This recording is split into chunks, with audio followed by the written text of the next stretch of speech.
dengarkan juga nih pendapat dari partai non parlemen menyikapi dari putusan Mahkamah Konstitusi ini. Sudah bergabung bersama kami Bung Said Iqbal dari Partai Buruh. Bung Said, apa kabar, Bung? Alhamdulillah, assalamualaikum. Terima kasih sudah mau bergabung bersama kami lewat sambungan dalam jaringan. Kemarin saya sudah sempat berbincang juga dengan pimpinan dari Partai Bulan Bintang yang ia menilai bahwa putusan MK ini jadi angin segar buat mereka dalam menghadapi pemilu berikutnya. Dari Partai Buruh juga merasa demikian atau ada pandangan lain? Oh iya, 2023 kan Partai Buruh juga mengajukan presidensial threshold, tapi kan gagal, sebagaimana yang dilakukan oleh sebelum-sebelumnya oleh kawan-kawan yang lain. Oleh karena itu, keputusan MK pada kemarin hari adalah keputusan yang kembali membuka ruang demokrasi menjadi sehat, kedaulatan dikembalikan pada rakyat, equal by law, semuanya sama by law. Semua partai non-parlemen atau parlemen, begitu dia masuk jadi peserta pemilu, kan dia punya kesempatan maju sebagai pileg, pilkada, dan pilpres. Saya ambil contoh di Jerman ya, para peminum bir di satu negara bagian Jerman kesel gara-gara wali kota bikin aturan kalau di atas jam 9 nggak boleh minum bir. Dia bikin partai aja. Begitu ikut pemilu menang. Jadi menang atau kalah dari kelompok komunitas kepentingan tertentu seperti Partai Buruh misal di Indonesia, sebagaimana peminum bir, partai peminum bir namanya di negara bagian Jerman Barat itu adalah mempunyai ruang yang sama. Dan kita mengapresiasi, berterima kasih sama MK mengembalikan itu. Yang kedua, buruh pabrik, bayangkan, buruh pabrik atau petani boleh jadi akan diusulkan oleh Partai Buruh. Karena partai kami kan identitas kelas ya.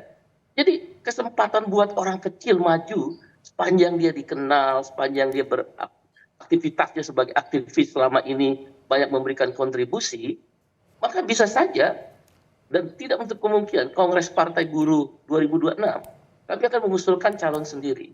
Dan kami akan memilih calon yang berasal dari orang kecil. Kalah, nggak apa-apa. Lula da Silva 4 kali pemilu untuk menang menjadi presiden Brazil. Evo Morales 2 kali pemilu untuk menang menjadi presiden Bolivia.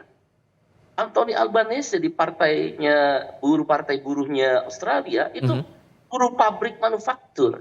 Atau sekarang scammers di Inggris itu buruh pabrik manufaktur di satu kota industri di Inggris. Hari ini Indonesia akan menghadirkan itu. Dan kami akan membuka ruang seluas-luasnya, baik dari eksternal maupun internal, dengan kesempatan keputusan MK ini. Tapi kami akan bereksersis di internal. Kita tawarkan. Buruh kan lumayan banyak sebenarnya ya. Boleh jadi, kemarin kami kan baru pertama kali masuk di dalam kontestasi pemilu. Ya, walaupun sebelumnya sudah lama sekali, tapi kan gagal hampir 3 pemilu kalau nggak salah.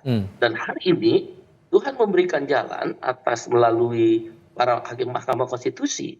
Kita berterima kasih khususnya pada 4 teman mahasiswa.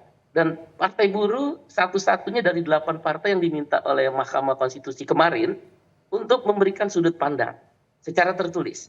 Kami memberikan sudut pandang pro kepada yang 4 mahasiswa itu, 0%. Partai Buruh memberikan sudut pandang analisa dari partai politik yang diminta oleh MK, kami berketetapan pada 0% dan berkeyakinan. Karena pengalaman Partai Buruh kemarin menang di gugatan Undang-Undang Pilkada, kami menghitung paling kira-kira kalau hakim MK-nya sama, kemudian demokrasinya sedang ditata ulang oleh MK. Pertarungannya kan pertarungan di DPR dengan pertarungan di MK. Partai Buruh memilih jalan untuk bertarung di MK. Oleh karena itu menang 6,5%, paling 6,5% deh, masih bisa kita main. Nah, tapi 0% kita dukung yang yang diajukan gugatan oleh 4 mahasiswa. 4 mahasiswa ini patut dipuji, sebagaimana juga Partai Buruh waktu itu Undang-Undang Pilkada menghapuskan lawan kotak kosong. Nanti berikutnya kami akan menggugat, yaitu yang langkah ketiga adalah kami punya 13 JR undang untuk melawan perlawanan di DPR yang sangat tanda petik ya, maaf kalau agak keliru, oligarki dalam berpolitik itu seolah kebenaran dan hak itu diatur oleh DPR ansih. Loh, partainya sama kok, seperti partai peminum bir, begitu main menang. Macron bikin partai kecil, begitu main menang melawan konservatif yang besar dan sosialis yang besar di Prancis. Kesempatan ini akan kami gunakan. Berikutnya adalah bahwa parliamentary threshold yang sudah digugat oleh kawan-kawan yang lalu, oleh teman-temannya Bang Haidar itu, parliamentary threshold tidak lagi 4%, tapi kita nggak tahu berapa persen nanti oleh DPR.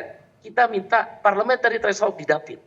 Dengan demikian di basis-basis buruh dan petani, kami punya ada sekitar 17 dapil basis buruh, berapapun nanti kami dapat di tiap dapil, itu bisa masuk ke Senayan.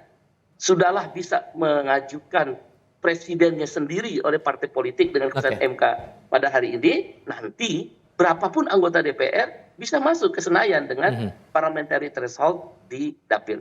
Bravo MK. Maka kemudian kan tindak lanjutnya dari putusan MK ini yang perlu diperhatikan lagi oleh sejumlah pihak, terutama dari pembuat undang-undang DPR dan pemerintah.